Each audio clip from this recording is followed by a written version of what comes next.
in all the groups. I So got it says we're live. yeah. Say hi. Hi, everybody. Let me Let see. people hop on. I'm going to just double check I got that. you. I got you. Let me see. I'll check it. Yeah, we're live.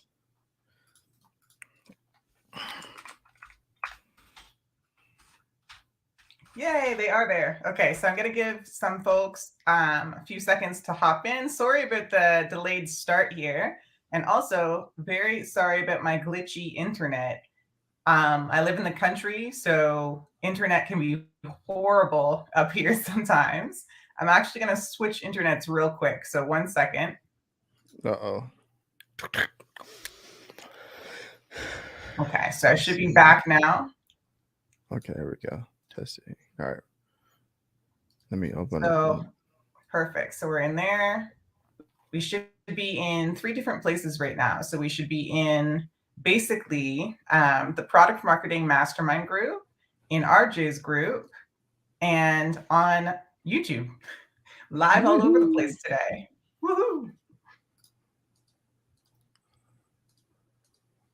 So I'm just trying to see. Perfect. What the heck are they? I'm just going to drop message into the class because there's lots of people who are in the, I guess, group chat for the class just to come into the group live to catch this. So come into the group to join the training. Jessica, what's up? We are live. Christine, what's up? What's going on? Hello. Hello, hello. All right, yeah, I think just give it a few, like let a few people hop on because we're trying to like figure out everything on the back end, and then yeah, we finally got connected. Exactly. So I'm hoping that my internet stays good. If not, of course, I will just pop back in. But I'm excited. So, are you excited? Yeah, we're good. I'm just letting see. I'm trying to see the comments on the thing, but it's not popping because I think it's popping up in different groups or in different places, different groups. right? Yeah, in the different groups. Yeah. So I'm like, okay, where's this guy? Jessica says, what are we training today? So today we are talking about how you can drive traffic to your online shop or store. So whether you have a Shopify, you are selling on eBay, Etsy, Redbubble, wherever you happen to be selling, whatever your platform is of choice, merch, whatever it might be, we're talking about strategies that you can use to drive traffic to your store and basically start selling more things. That's the end goal, right? So that is our topic for today. We've got a lot of good ideas, and I'm excited. I don't know. I'm just excited. I'm just like, honestly, it's been a little while since we've done one of these live trainings like this, and RJ and I, we're going to do them way more often just because I think it's super important that basically everyone we're connected to, whether it's in the Merch by Amazon Mastermind group or it's the product marketing group or even in our paid group, Ready Aim Scale, like I feel like everyone can learn and benefit from some of the things that we know that we might not necessarily be constantly training on. So I think it's going to be a fun training today, I think. Yeah, I think also too, adding to that, it just when it comes to like driving your own traffic, a lot of people get scared about like this type of stuff. People expect to upload a product and make sales like right off. How come I'm not making sales? Like, dude, you got to take it to that next level, especially with there's more competition, right? Oh, with people, losing their jobs and stuff. People are like adding more products to their shops or their website or to the different platforms, and expect to make sales, and that's just not how it works. So it's like maybe like back in the very beginning when there was like everyone was new to the platform, so you can upload a product and then boom, make sales right away. But then it's like getting bigger and bigger with more people working from home and starting more side hustles. It's just it's a little bit more challenging, right? And that's the way it's supposed to be because there's easy. Shit's easy. So So yeah, so I'm seeing right now. So Christine says, I'm not seeing it linked on the product marketing group. So there might be people who don't know. So I've got it both up in both spots. So maybe it says new activity. I'm in both groups right now. I've just got them open in 2 different tabs. And it is showing there where it's not actually linking, I guess, is to the event page, which is why I sent the group text saying, if you want to join the training, come into either the product marketing mastermind or come into the Amazon, the Merch by Amazon mastermind, right? And then basically it should be live from there. We were just testing out a few things. So like I said, we haven't done this for a little while going live. So we're a little rusty at the going live aspect of it on Facebook. So Facebook's changed a couple things, which we tried out this time. So you could have that group that you create or that event, and then it automatically creates a messenger chat for everyone.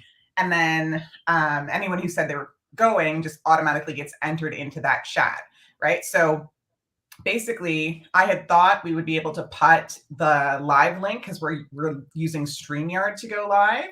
I thought we were just going to be able to put that live link in the event, but I guess Facebook wants you to go live directly on Facebook for that, which I mean, maybe we could test real quick to see if I actually clicked.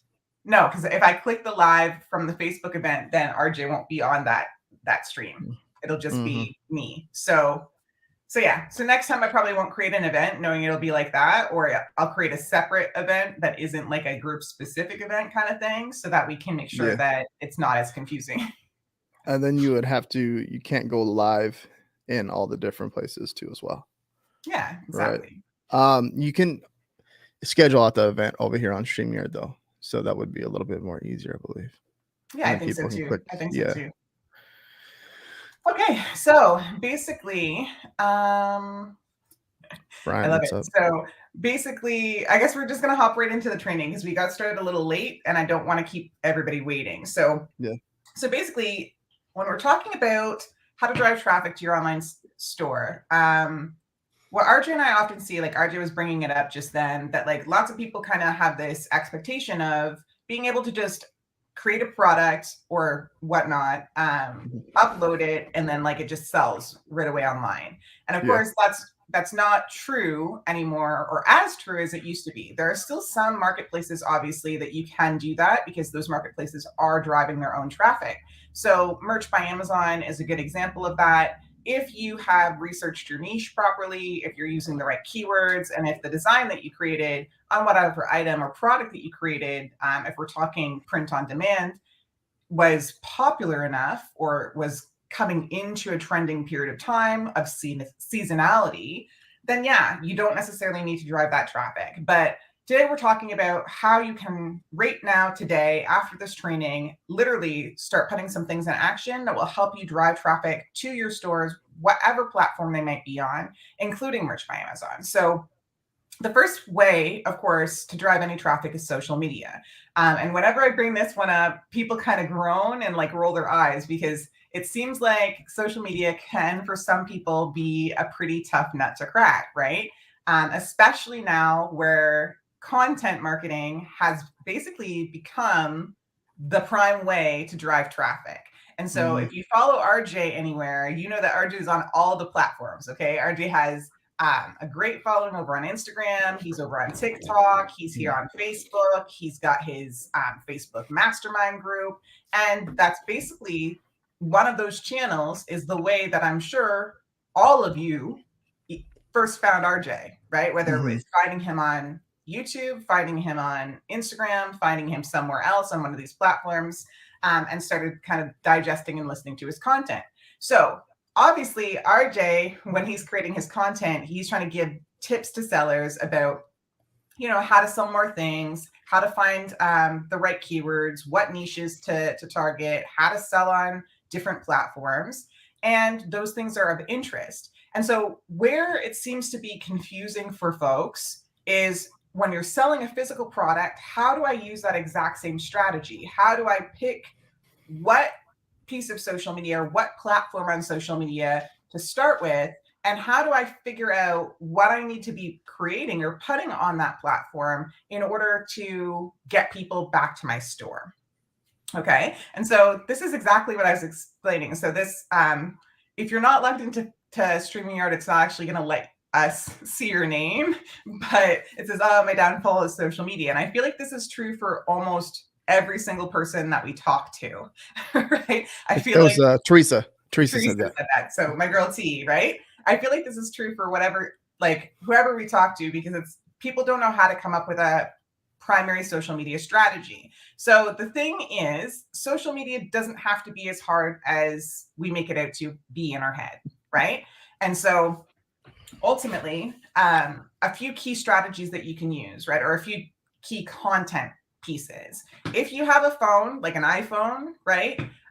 Or any kind of Android phone, a phone that basically can record, okay? Mm-hmm. You can buy one of those little stand things for a desk that will hold the phone while you record some videos. Now, what kind of videos are you going to record for your small business? Let's say if you're doing POD, okay? So print on demand, you're going to record maybe the process of you designing a shirt or a mug or a pop socket or something that you're going to put up for your niche. You're just going to record your computer screen if you're doing it on the computer, or you're going to record it on your iPad if you're hand drawing those designs. And that is going to be the content, period. Like you then go on to either Reels or TikToks, and there's going to be trending sounds that you can use to kind of help advance that content or content, make sure that like everyone can see it. But content type, that's a really simple, easy piece. People love to see how you design something. And they love to watch the time-lapse videos of you kind of creating something from nothing, right? Another one can be an unboxing, another easy piece of content that literally anyone can do. So you can literally order your own product from the print-on-demand provider, if we're talking print-on-demand, that you're going to be using to fulfill that product later when somebody buys it. So if you're using Printify or Printful or any of those, any other print-on-demand, just order the product to your house. And then same idea. When it comes, set your little iPhone camera or your little Android camera up on your stand.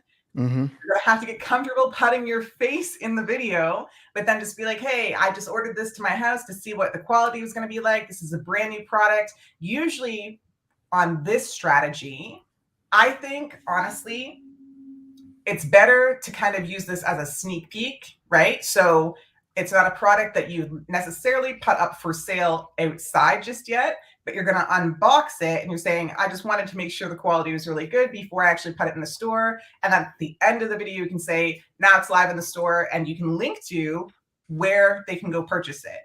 Okay, so that's another really easy content idea to get some people to your page. Another really easy one for people who are in the print-on-demand niche, okay? So what I have been seeing start to trend in terms of this content is content that doesn't just entertain or create community, but also content that teaches about small business. So one of like the biggest boutiques that I've seen personally yet kind of shot up in terms of popularity and follower count and everything, starting out with this strategy. So what she would do was she would take these videos showing herself doing certain things, and she would call it tips for small business, okay? Knowing that almost everybody that we know right now has a side hustle, okay? So she would get cards, like insert cards, because she packages her own stuff. So what she was doing, a little bit different than POD, but she was ordering from a manufacturer or a product decorator.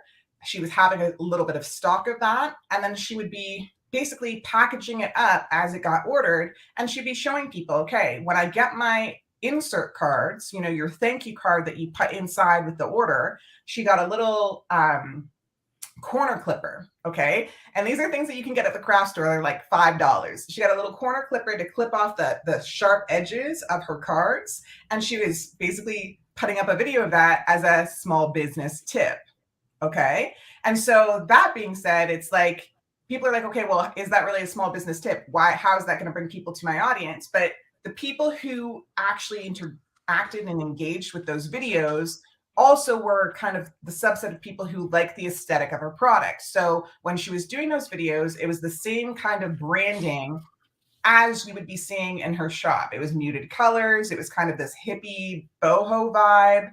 And so people really started interacting and engaging. And because she was giving those tips, all of the little small business owners would come back to her when she would do a launch that said small business owner on the shirt, or she had these other little products, right? So she had basically talked about the clipping of the insert card. She talked about how she makes her stickers. She talked about how to design, like how she created all of her designs. And she made just little snippet content videos showing people how to do that or how she did it, which was helpful to the audience that she was trying to target, which was other small business owners who happened to be female, okay, and of a certain age range and aesthetic, right? So that's another really easy way to basically create some content.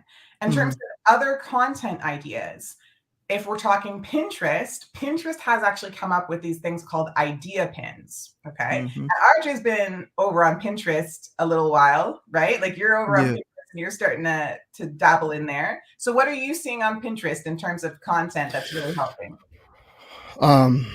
So one of the things is like they give us a lot of ideas on like a social media in general. So one way that I found that Pinterest is a good way to, upload content and get like the new form of content, which is like the TikTok, the portrait style video, right?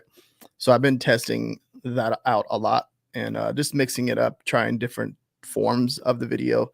There's like, a hook type video where you say something engaging to the audience, like what you're representing in this video and what you're doing and what's going to spark an interest for them to stop scrolling. And or there's like looping content, right? Where you start with the most interesting part of the content and then you hook them at the end.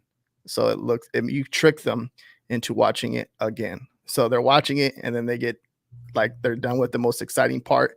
And then you hook them and they're like, what? And then they watch it again. So there's different ways to hook people to where they watch your content multiple times. So I was testing that out. And then I just took that same form of content and just uploaded it to Pinterest. And then next thing you know, you see like certain pieces of content getting more traffic from that video form, but the video seems to be driving a ton of traffic over on Pinterest. And then it's driving that traffic over to my other pieces of content. And that's like, just testing, like I would have never knew that if I didn't do it.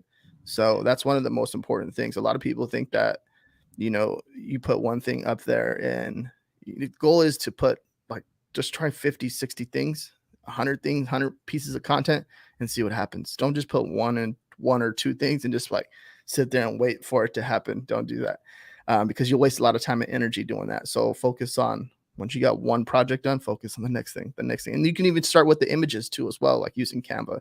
And just amazing because the pin stays up there forever. It's a social media platform, but it's a search engine platform. It's like when people say, yeah, it's a search engine platform, but I'm like, but it's I can see it. It's a social media platform too. A lot of people go on there and they're having fun coming up with different ideas. And I know women that go on there and they have more fun than any other social media platform because it's just what it is. Well, and so that's a good point too. So I guess when it comes to Pinterest in general, the major thing that you want to be paying attention to on Pinterest, and I feel like it's the same across the board, are the keywords that your audience are going to be using to find the content that they want to engage with. Okay. And this is one of the places where like I feel like a lot of people sleep. Okay. Like a lot of people think, oh, I'm just going to post, I'm going to make this video, I'm going to post it, I'm not going to hashtag it, I'm not going to really do any research into the keywords that people would be using to find it, and I'm just going to expect it to go viral. But obviously, that's not how life works, right? Like that's not how social media works. That's not how any of these algorithms are going to work to really help you advance your own products. So when we're talking Pinterest, the first step when you're thinking about content is actually doing some content research, right? Like you're going to go into the Pinterest app, or you're going to go log into it on your computer and you're going to start searching for things that are similar to the things that you currently sell. Okay. So for instance, if you're in the gardening niche, you're going to put in cute gardening t-shirts, plant mama shirts, plant mom sweaters, like plant people, ideas for you, I don't know, plant lover outfit, that sort of thing. Or just even general content around gardening, around being a plant mom or a plant dad, and just kind of see what's already on a platform and look at how people are titling the things that they're putting up there, the posts that they're making, and just the aesthetic overall for even the pictures and the pieces that are actually getting brought to the very front when you type in those specific keywords. And this is the same way that you would do research for your Etsy, the same way you do research for Amazon. You're basically just starting out by typing in the words that you think are going to be the most popular words or the easiest way for somebody to find either your products or the niche specific information that they're looking for. And you're just taking a general survey of the land. You're trying to look and see, okay, well, what is in this space right now? What comes up to the top? And why does it come up to the top? And then basically from there, what you're trying to do is you're trying to emulate or add to. So if you're emulating, I'm not saying like go copy somebody else's content or copy their posting strategy. But what I'm saying is if you sell gardening shirts and when you type in cute gardening outfits or something like that on Pinterest, and you see a bunch of photos pop up where the woman's wearing one of those like boho hats and the shirt color is probably like a light gray or maybe like an oatmeal colored shirt, and she's wearing just like a nondescript pair of jeans, and you see like 18 pictures that look exactly like that come up to the very top. That is telling you that when you create content for that specific set of keywords, you want your stuff to kind of fit in but stand out a little bit. So maybe instead of having it be on an oatmeal shirt, you're going to do it on another neutral, like maybe a dark charcoal. Maybe like you're going to make it a video instead of a photo, that sort of thing, in order to drive the traffic to wherever you're going to link that pin to. The other thing specifically with Pinterest is that if you're using your Shopify now, or you're trying to have your own website, Pinterest actually allows you to link your whole product catalog to your Pinterest account for business. Okay. And then once you've been approved as a merchant, like it's a very quick process to be approved as a merchant when you're using your standalone website. Basically, every new product that you put into that website automatically ends up on Pinterest. Okay. So this again goes back to the point being, before you even start creating this kind of content for social media, you want to be thinking through all of the steps of like the keyword research, the right words to describe the product that you're actually trying to sell. Because when those products automatically push from an environment, let's say like Etsy or let's say like Shopify, right? It's going to just pull in that first product title and the first part of your product description. Okay. So if you haven't spent any time really thinking about the keywords that are very specific to your product, and let's just say you put in, gardening shirt for her. Okay. Well, I don't know about you, but if I'm looking for a plant or a botanical shirt, like a cutesy kind of fun botanical shirt, I'm not putting into the search garden shirt for her.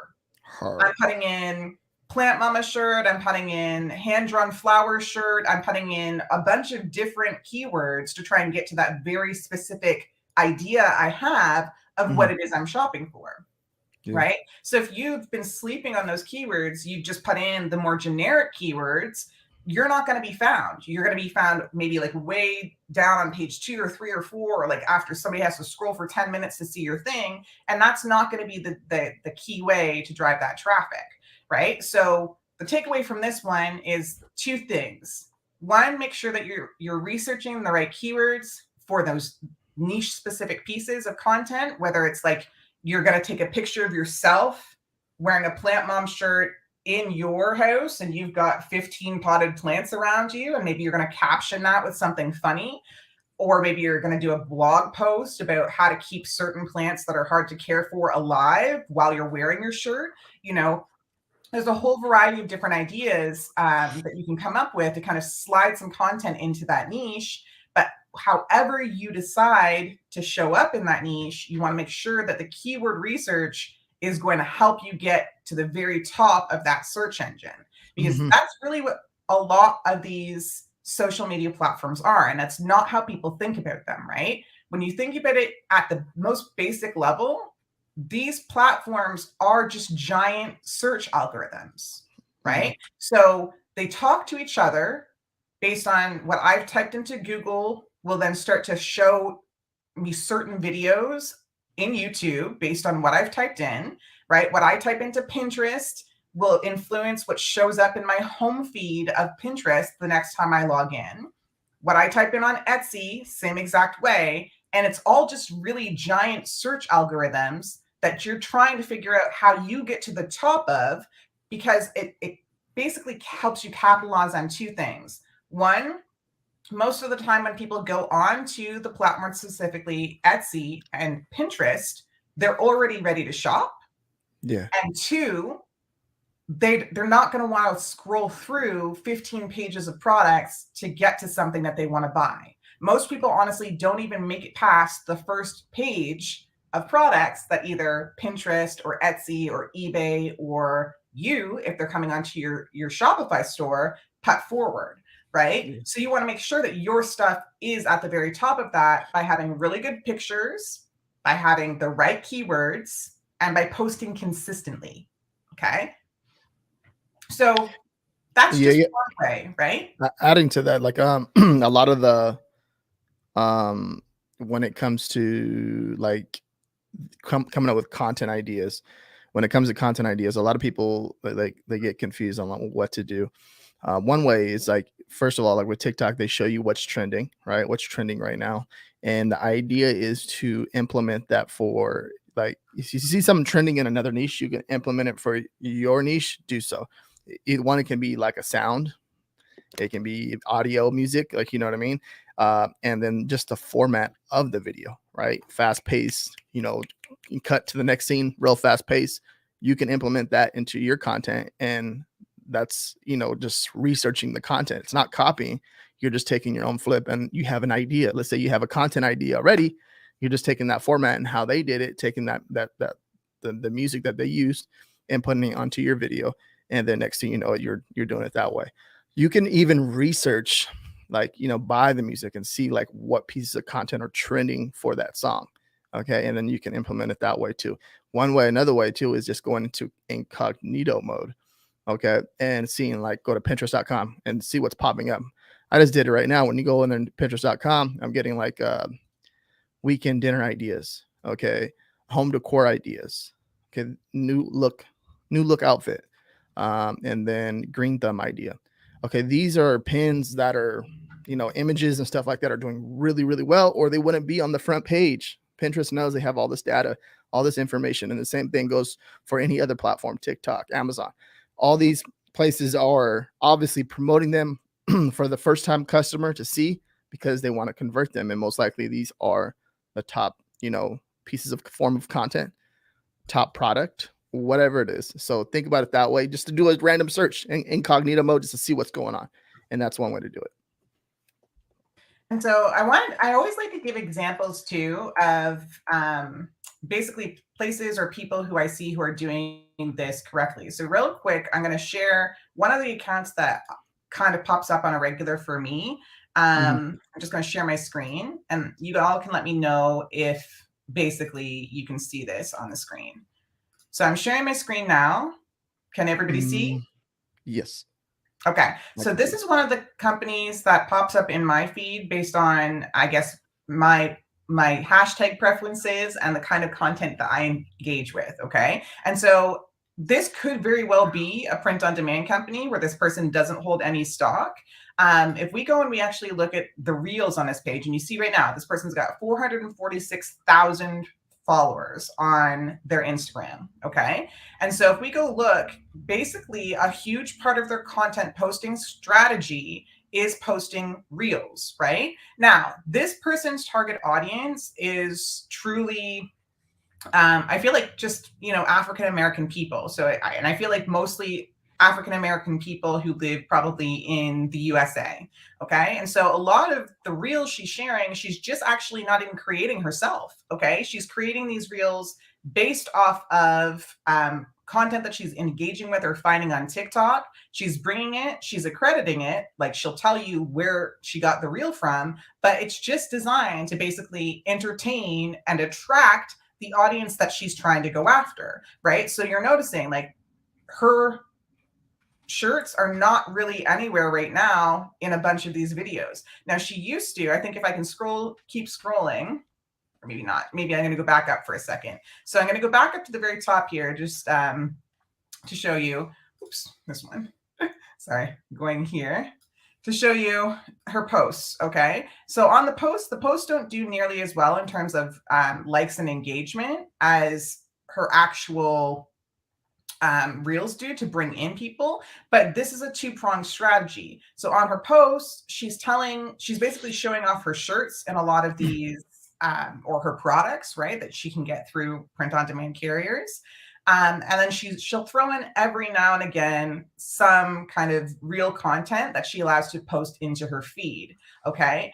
Now, if we go back real quickly to the reels, we're seeing that this strategy is paying off for her. Not only does she have 446,000 followers, but she's also got a huge amount of views on each of these reels, right? So 129,000, 151,000, 154,000, etc.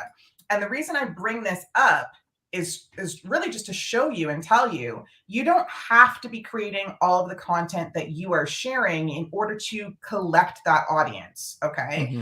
So there's kind of two-pronged approach when it comes to your social media content and how to drive that traffic, right? One is to create the content yourself, put your face in the video, your hands in the video, whatever you feel comfortable doing. And the second approach is actually to become what's called a content curator. Okay. And when you're curating that content, when you're just out there in the marketplace, diving into the keywords that your niche basically follows around the internet or engages with in terms of content, and you're finding content that would be an easy way to attract your audience, then basically you can be sharing that content with accreditation. So telling people, okay, this is where I got this video from, go check out that person's account or whatever. But then you're kind of starting to build a community around the way that you build that content. Okay. Mm-hmm. So the way that you're pulling in this different kind of content and you're entertaining people, right? Then once you have the community, you start putting your products right in front of them, knowing that your product, your niche, is aligned with the content that you've already been sharing, right? And so that's a healthier strategy for social media, in my opinion, because you're giving people a way to find some entertainment or to find some tips about something that they're trying to learn or something that's interesting to them about that specific niche. And then on top of that, you're also telling them, okay, well, if you like this content, here's where you buy the stuff to support me. Okay. And so I think it's a smart strategy to use. You can use that strategy on TikTok. You can use that strategy on Pinterest. It's just a really smart way to kind of drive the audience and to build that community, right? So you want people to build an audience. What was I going to say? I think I just forgot what I was going to say. No, I think when you're creating the content, right, and you get more, a lot of people don't understand this, you get more content ideas when you're creating content because you're doing it and you get people asking questions or leaving comments. Like, for example, we're creating content right now, trademarks, and then there's a question in here saying, or not a question, but a comment that says trademarks are a big problem when it comes to making shirts. That's just boom. That's an idea right there. Okay. There's ideas all around, but it's just the way you kind of present them to the audience. And more of these platforms are sharing more data with this, which is really cool because there's some platforms that do not share no data with us. And that's why people don't like to be on there. Okay. The social media platforms like Instagram at one point was like, we're not paying content creators because we want them to give us free content or something. You know what I mean? And it doesn't work that way. And who figured that out? TikTok. So, and then TikTok is giving us a ton of data, a lot of good information. And then Instagram is like, wow, okay, this is the way to do it. Now we're playing catch up and we don't know what to do. And then same thing with Pinterest too, as well. People love Pinterest because the content creators are over there creating pins that people want and creating content that people want because that content creator has that data, has that information. So if you're not getting that from the platforms, you have to, back in the day, it was a little bit harder because you would have to figure that out on your own by creating the content to get that kind of information back.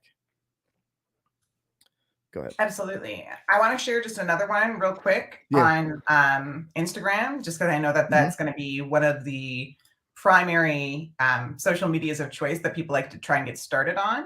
So I want to share this other one that is a good example, again, of how you can actually promote your products on your Instagram without it being just kind of salesy and too pushy. So Here's another one again, because I am a Black woman.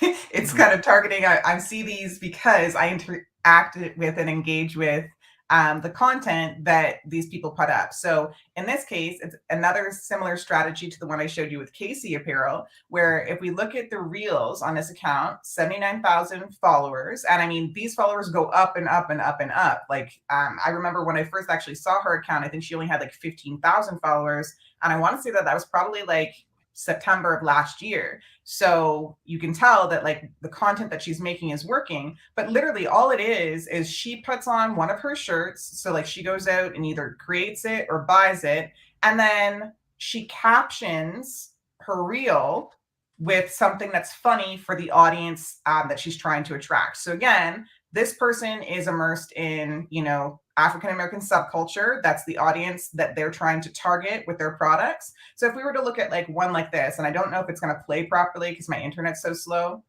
but you can see. So she's saying, message to anyone who want to walk out of my life this year. And then her shirt says, selfish with my time and energy. And it would be a funny song, usually a trending song that matches whatever her caption was, right? Mhm. So you can see people just love this content. They're like 25,000 likes. There's something like 722,000 views on that, 147 comments. And that's just her reel strategy. So, like, pretty much every day she makes a reel. Now, you'll notice a lot of these reels, she's wearing the same outfit. Okay. So this outfit is the same as that outfit.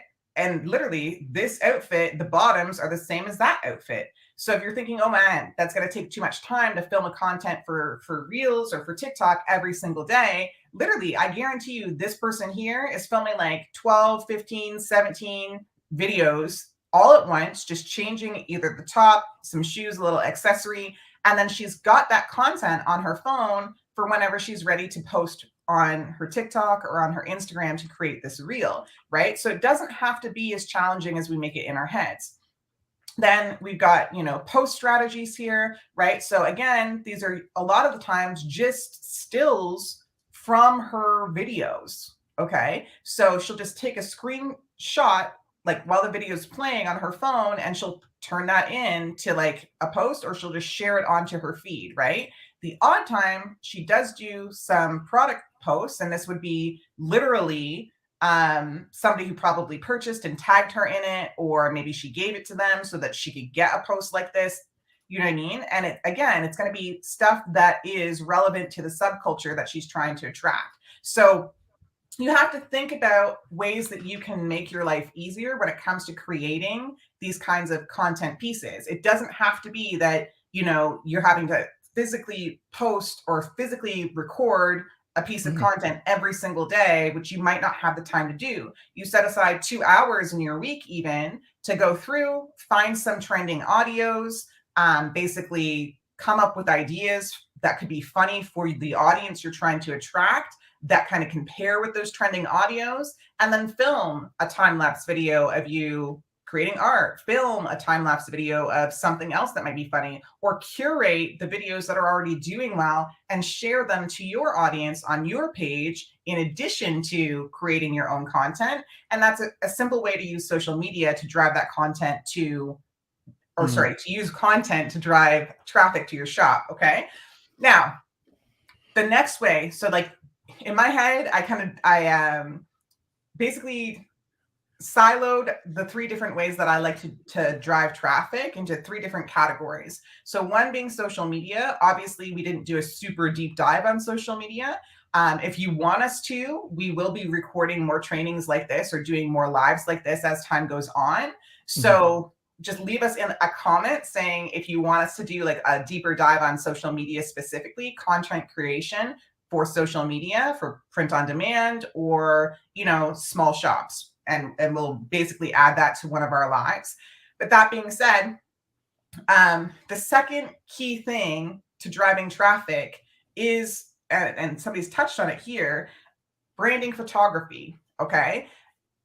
If you think about the entirety of everything, like the Googles, Yahoos, Bings, DuckDuckGo search engines, you think of social media, even to some extent, like the Pinterest, the aggregates in terms of, you know, like eBay, like basically places, even Etsy, places where you're going to go type in a set of keywords, and what you're looking to have happen is see products come back at you that have those keywords in them.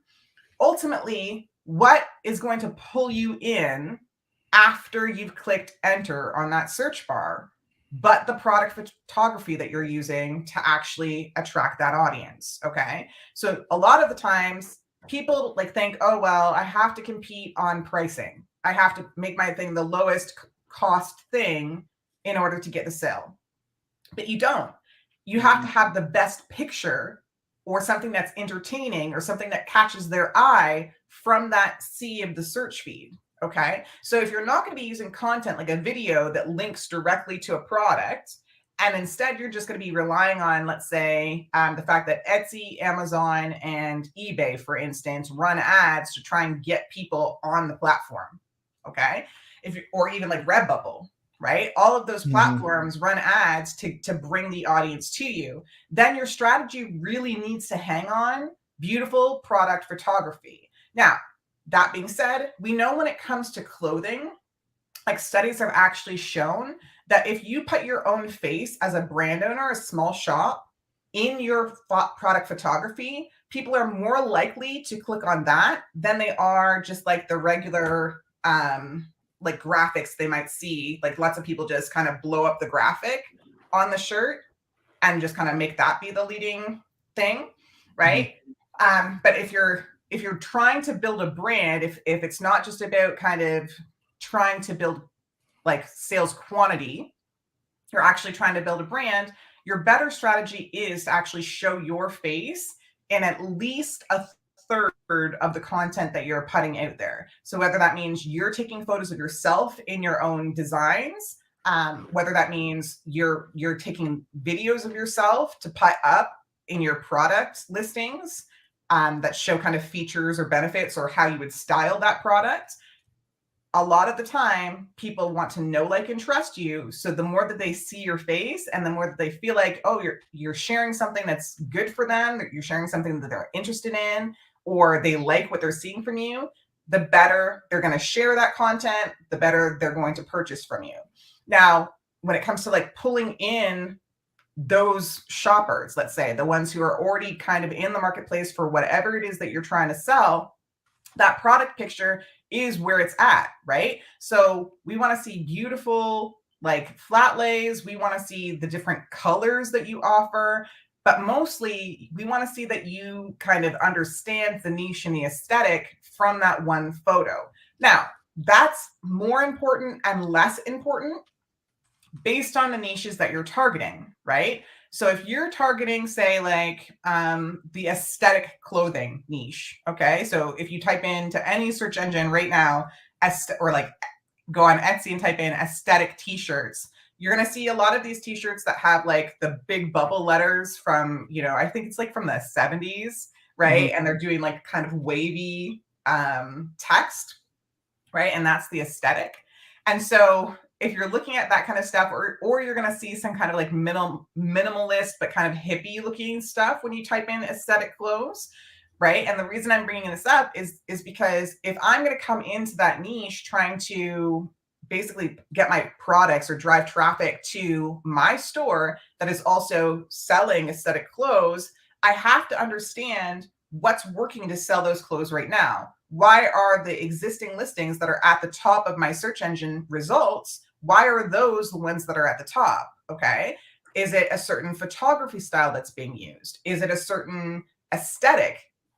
Does it look a certain way? So I wouldn't be expecting to see, you know, a goth style picture on aesthetic clothing that is more targeting like boho hippie happy vibes, right? And therefore, if I'm putting out products and all I'm leading with is black shirts with white ink, I know right there I'm cutting myself off at the knees. People are not going to be paying as much attention in the search feed to those black shirts with white ink, black shirts with white ink, when basically the whole aesthetic vibe is lighter shirts with like pink or purple or red ink, right? So I know that the product picture that I'm going to make my first product picture has to match the lay of the land of the results that are coming back to me when I'm searching those items in my feed. And a lot of people don't think that, right? Like a lot of people think, oh, I'm just going to put this up on the color that sells, thinking that like a black, white, or gray are essentially the colors that sell the most. And like the ink colors on those are usually black or white, right? But if you haven't done the research to really understand what's trending in the marketplace in terms of that niche that you're entering, again, like you're not going to be able to pull in that traffic to drive that traffic to your store with a great product photo. Right? And the third silo is the offer, or like basically what they get for shopping from you. So a lot of people look at this and think, okay, well, the offer itself is, the price point. It's just the price point, right? But it's not necessarily just the price point. Okay. So like if you're selling stuff on Etsy, you're selling stuff, anything that you're actually physically sending yourself. So like maybe you're doing mugs, like you're sublimating mugs, you're hand creating, I don't know, baby clothes, or you're even making maybe like self-pressing, like this is a side hustle for you, and you're using vinyl to press on shirts and you're sending that stuff at the door. What people get from me is humor. So like recently, for instance, I changed my thank you card.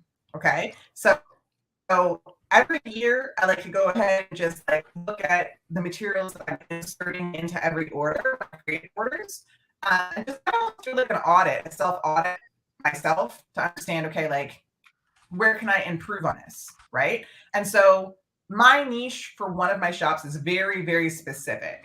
Okay. And because of that, I knew that it would be funny if I added like a couple little lines that I call them Easter eggs, where people are not really expecting when they get their thank you card to see like a joke that's like in fine print somewhere, right? They're not really expecting necessarily to see something that like entertains them like hidden on the card somewhere. They're expecting usually the regular thank you note, maybe some care instructions, and that's it. So you have to ask yourself, well, where can I be different from the rest of the crowd, right? Like where can I just actually add something different into this and get a better result? So like for me, I added a couple lines into my thank you card that are very specific to my niche, and already people have started commenting. Like, so I did that last month, and already people have started commenting. I love the comment at the end of the care instructions of the card in their reviews.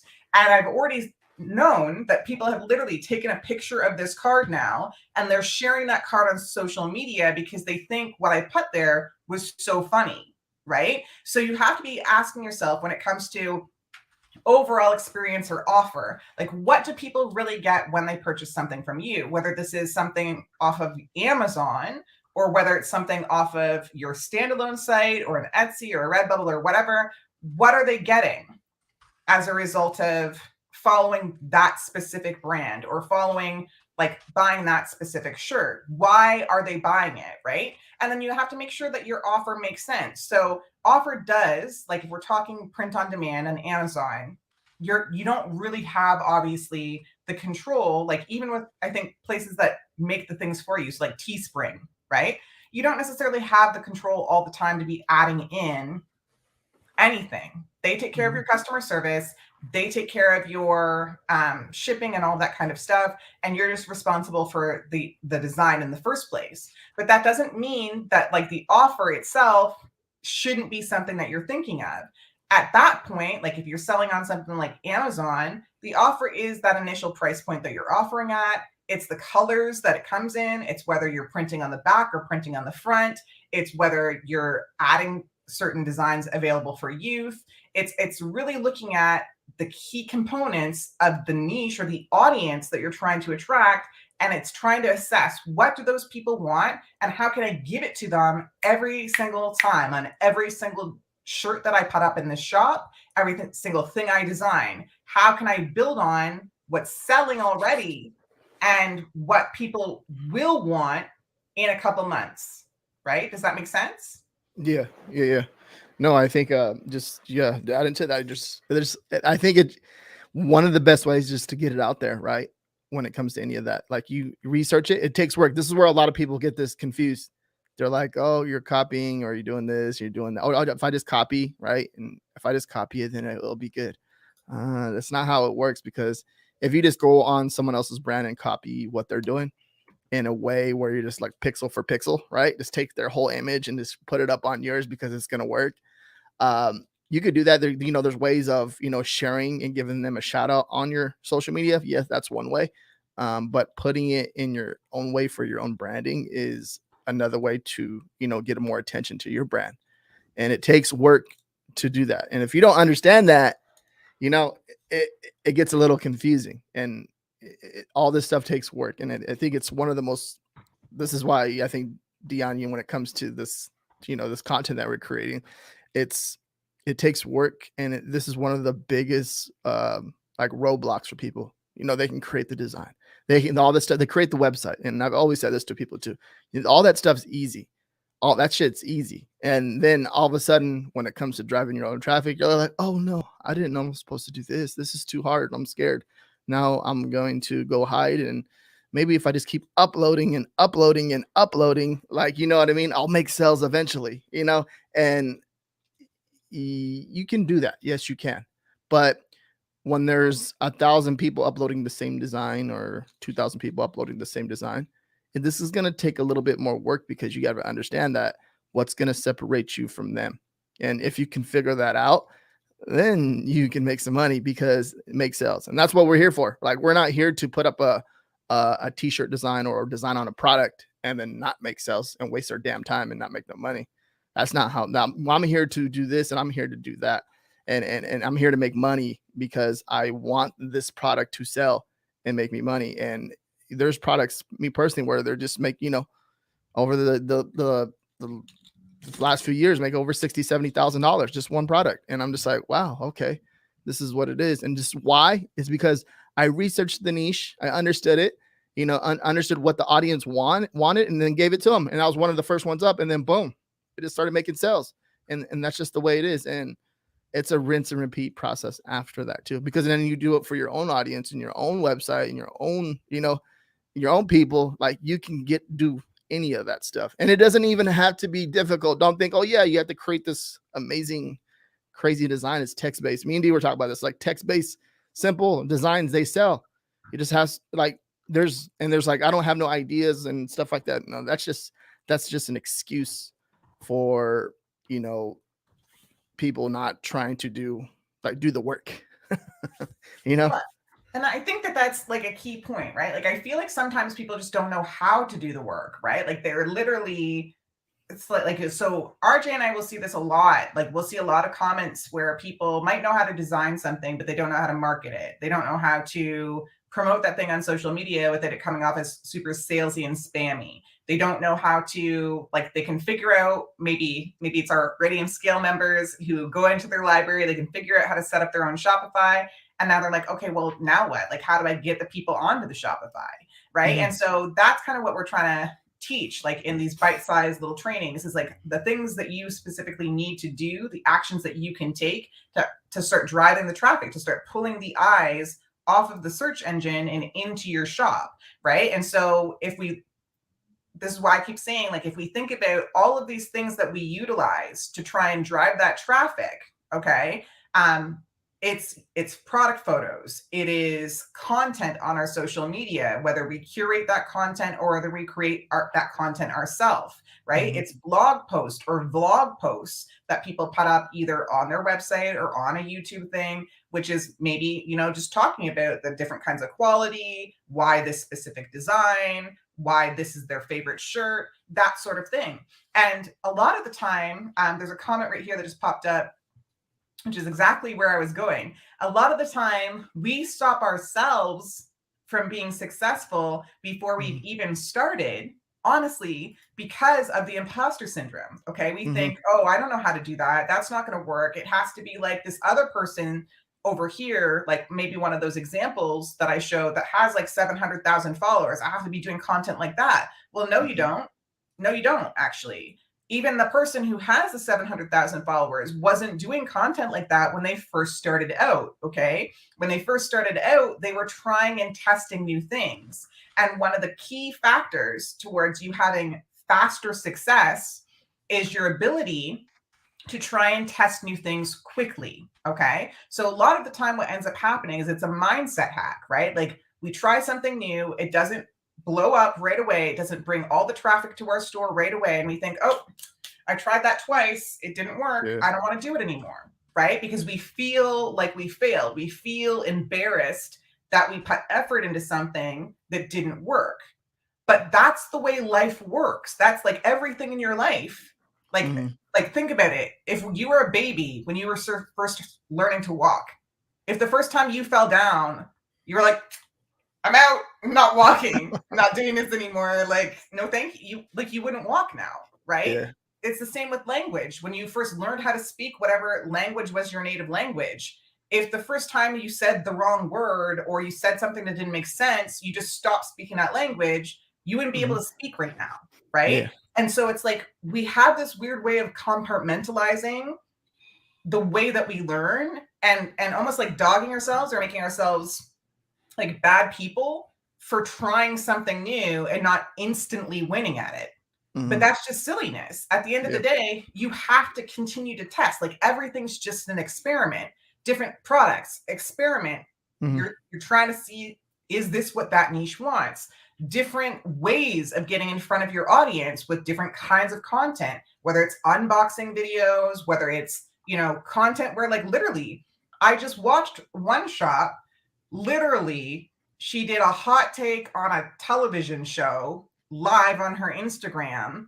And during that live, she sold $1,200 worth of products just because she was funny. People thought she was funny. And then she's like, if you're going to do that, you should wear this shirt. If you're going to do that, you should wear this shirt. It was just funny. Like, and it was funny because the shirts were like related to the niche that she was kind of like just doing this little hot take in response to the show, something that happened on the show. But like she literally sold the products because her audience were watching that exact same show. They were finding those jokes funny because they were in on the joke. You know what I mean? Yeah. And there was no other shop that was doing products like that weren't like, these are not, like if I say the example is like Survivor or something, she's not putting Survivor logo and stuff like that, or even phrases that are used on Survivor on her shirts. She's just making fun of some of the contestants, some of the way that they behave, some of the way they backstab. And that's what her shirts are about, right? And it's like people are loving that. People are like into it because she's taking the time to engage her audience, right? She knows what they're liking, she knows what they're watching, and she knows how to place her products in front of them in a way that aligns those things. Mm-hmm. And that's basically what you're trying to do when you're trying to drive your traffic organically. And then also too, it just like you learn so much. You don't even know how much you learn when you're doing all this stuff. Like when you're actually doing it and testing it out and figuring out if it works, because then you catch something and then your idea and your thought process, you seem to analyze things faster and catch on to, like if you're doing trends and stuff like that. Like I when I see a trend, I see it like boom, like, oh, there it is right there. I can see it already. It's going to happen. And I can see this will be perfect on a product, right? That's if I'm doing that. I kind of tend to go away from that type of stuff, but you'll see that. But when you see, for example, something that when I see another opportunity coming up because of everything that I've learned and everything that I've, failed at and keep going and testing and stuff. And I share a lot with the community too, as well. It tends, I tested, I'm like, oh, it worked. And then I know why it worked. And then if I figure out why it worked, then I'm like, okay, what else can I do next? How can I break this? Like, what am I going to do to take it to the next level? Okay.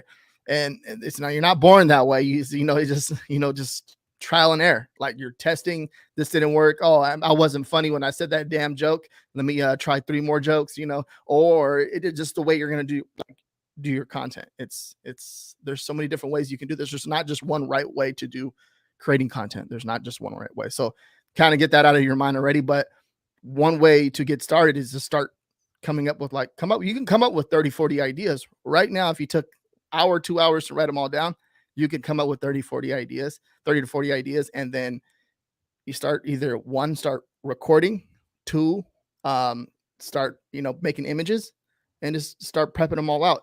And then you have 30 days, 40 days of content, 30 days of content, whatever it is, or every other day, there's a new piece of content. And that's one way to start getting traction, getting the data from like what they like and what they don't like. Like, okay, cool. Like I know what my audience likes and I know what they don't like. But what if I like it? You know what I mean? I'm not no damn robot. So like I'll mix up. I know what they like, and then I'll put something else in there, and then vice versa. Like you can't just go creating stuff. What you can do that, you can, and this is where I kind of get confused personally myself. It's just like, but I'm tired of talking about that. Like, let me mix it up a little bit and then put this in there. I know it's not going to get all of the likes. Like I don't give a damn about all of the likes. I'm more focused on what I feel like creating at the time of doing that piece of content. That's what matters to me. So same thing can apply to you too as well. Yeah, and that's a good point. Like at the end of the day, sometimes it isn't just about like what the audience always wants you to do. I mean, obviously you want to be considering the audience, or else like Yes. you don't want to alienate these people that you've worked so hard to attract in the first place, right? Like you Mhm. want to be considering like what do they want to see, what do they want to learn, and then part of what draws them into your stuff is that it's you who's doing it too, right? So like you have to show up in your own personality, and if there's something that you think is cool about that niche that you wanted to bring in, that has to be put in there at some point too. So I know that this wasn't as structured as like our normal kind of live trainings can be. Mhm. But I feel like we threw a lot of content at you. And so I just want to sum it up because like we hit our hour now. So Yeah. I want to sum up what we talked about today. So what we talked about, how you drive traffic, is to kind of take your brain and stop thinking about social media as this social beast that you don't know how to figure out. Start thinking about all of the places and like social media, basically platforms or even sales platforms that you're using strictly as search engines, Mhm. and do the research that it takes to understand, okay, if I'm trying to target a specific audience, what is that person typing into the search engine that is TikTok? What is that person typing into the search engine that is Pinterest or Instagram in terms of social media, to try and engage with the content that Mhm. they're trying to see? Okay. Separately, once you have that social aspect of, okay, they're putting in these hashtags, they're following these kinds of content creators, those kinds of content creators are posting these kinds of videos. Once you have some data, look at, okay, well, how can I apply what I'm seeing in that social media bubble over to the search engine that is wherever you're trying to sell, whether that's Etsy, that's Amazon, that's eBay, Redbubble, Teespring, whatever platform you're trying to sell on. You're looking at what you've just learned from looking at that social media and like, how can I apply it? Can I use the Mhm. same keywords? Can I use the same hashtags? Can I make my shirt a meme, right? And put it out there where it's going to be super shareable because people think it's funny. How Yeah. can I apply what I've seen and learned to pull basically people in off of those search engines, and drive that traffic into my store? Okay. Yeah. And you'll notice we didn't talk at all today about ads. Not one thing we said today has you spending money to try and pull this traffic in. Okay. Mhm. Instead, what we're talking about is curating content, creating content, and paying attention to your research in terms of the terms that people are interacting with, the kinds of content that they're looking to see, the Yeah. kinds of aesthetic that you're seeing in things like photography, and mimicking that aesthetic in your store so that you align with what's expected for that niche. I Okay. think adding to that too is I feel like a lot of people go into running ads and they don't have this, like the branding or the idea of creating the content. And then you jump into spending money on ads, and next thing you know, you built an audience, and then the audience is there, and you're not providing them content. So I think it's it makes it so much easier for them to make a purchase or follow you, because as you're running ads on these platforms, they'll follow you if you have they go onto your page, they see like, okay, this guy's like, or this person's very like active with their content creation or in their community and stuff like that. That makes it easier for them to make a purchase. Okay, it's not just like, oh yeah, let's go spend money on ads so we can start to make money. You can do that, right? Then, but obviously, these people that are very successful, at running ads, they're good. They understand it. They've been doing this for years.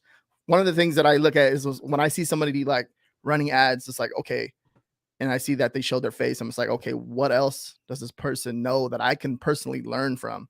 If I can learn something that's, very that can help me with my business. Okay. If I click on them and look at their profile and I see that they're very intelligent and they just didn't run this ad overnight, they can actually put it together in their whole thought process. I can tell like you can learn something from that. Right. So most of these people that are very successful, that just didn't happen overnight. There's like success leaves trails, right? That's what they say. But just go and research them. Like, okay, what the hell is this guy doing before, he ran this TikTok ad, Facebook ad, or whatever it is, and why is it so successful? And then just go from there. Yeah, and I think then the last thing was considering the offer. So like just finishing up that little summary, considering the offer that you're putting in front of these users. There is some merit sometimes to having a lower placed market. Like if you're brand new to a certain platform, like for instance, you sell on merch all the time, and now what you want to be doing is you want to be selling on Etsy. So you just opened up a brand new Etsy shop. Yeah, maybe if you surveyed your competition on Etsy and you see that everybody else's shirts are $24.99, maybe you come in on Etsy at $19.99 to make that a compelling offer to get those first few people through the door. And then you raise your prices as time goes on, as you've already got those shoppers, right? You want to be factoring in like, what does somebody get from you that they're not going to get from the seller right next to you, right? How can you make the experience better or more fun for them? And it even comes into like how you design some of your shirts. Like if you can be putting Easter eggs into some of your shirts, which are really just tiny little things that most people wouldn't notice, but the people who are really immersed in your niche will get and find entertaining or funny. If you can put those things into some of your designs, that has the potential to make those designs go viral, right? Because people literally do photograph the like things that they find funny, share it with the people who they interact with in that niche, and then those people find it funny and it kind of snowballs from there. So in terms of the offer, you always want to be thinking about, how can I make this different in the marketplace? How can I grab that attention and then direct that attention back to where I want people to go, which is into my shops? How can I actually have other products that are maybe lower price point for people who are a little afraid to shop somewhere new that they haven't necessarily shopped before yet, so that they can test you out for a lower price point, love what they get, and then come back again, right? Yeah. Those are the kinds of things that you want to be thinking about. And these are the kinds of things that start to pull that traffic into your shop, right? So when we're talking about driving traffic, I think maybe we should call this one pull traffic instead of drive traffic, because we're not paying to push traffic into different directions. But what we're doing is we're basically targeting people using the keywords, the design aesthetics, the design choices that we put, and the content that we either curate or create to pull those people into our stores, present them with a variety of offers that make sense based on their level of, trust that they will get the product, they will like the product, all of that stuff, and then build from there, build that relationship from there. And that's basically the end goal of organic traffic generation. So we're right about at the hour. I'm at a hard stop. I have a new employee starting in my businesses today, and she's actually just arrived. I can hear her downstairs. So I'm going to have to hop off.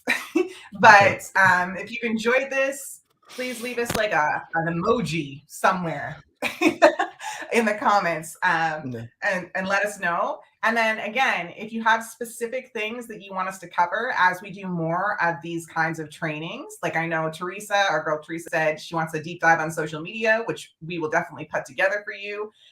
If you want like a more in-depth idea session about how we can start driving certain content, or how we can create certain content easily, where to find content curation ideas, whatever it is that you guys think would be super interesting. I shouldn't say guys, you folks think would be super interesting to learn.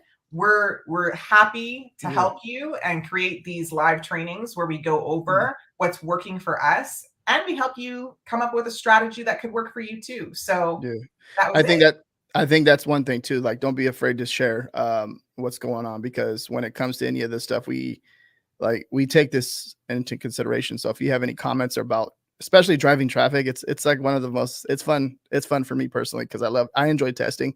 So we're gonna help you understand. Okay, if you put this new product up, right, we're not just gonna leave you like, oh yeah, how to drive traffic. This is what you do. You need to do this and need to do that. We're not gonna do that. We're actually gonna show you how to do it too as well.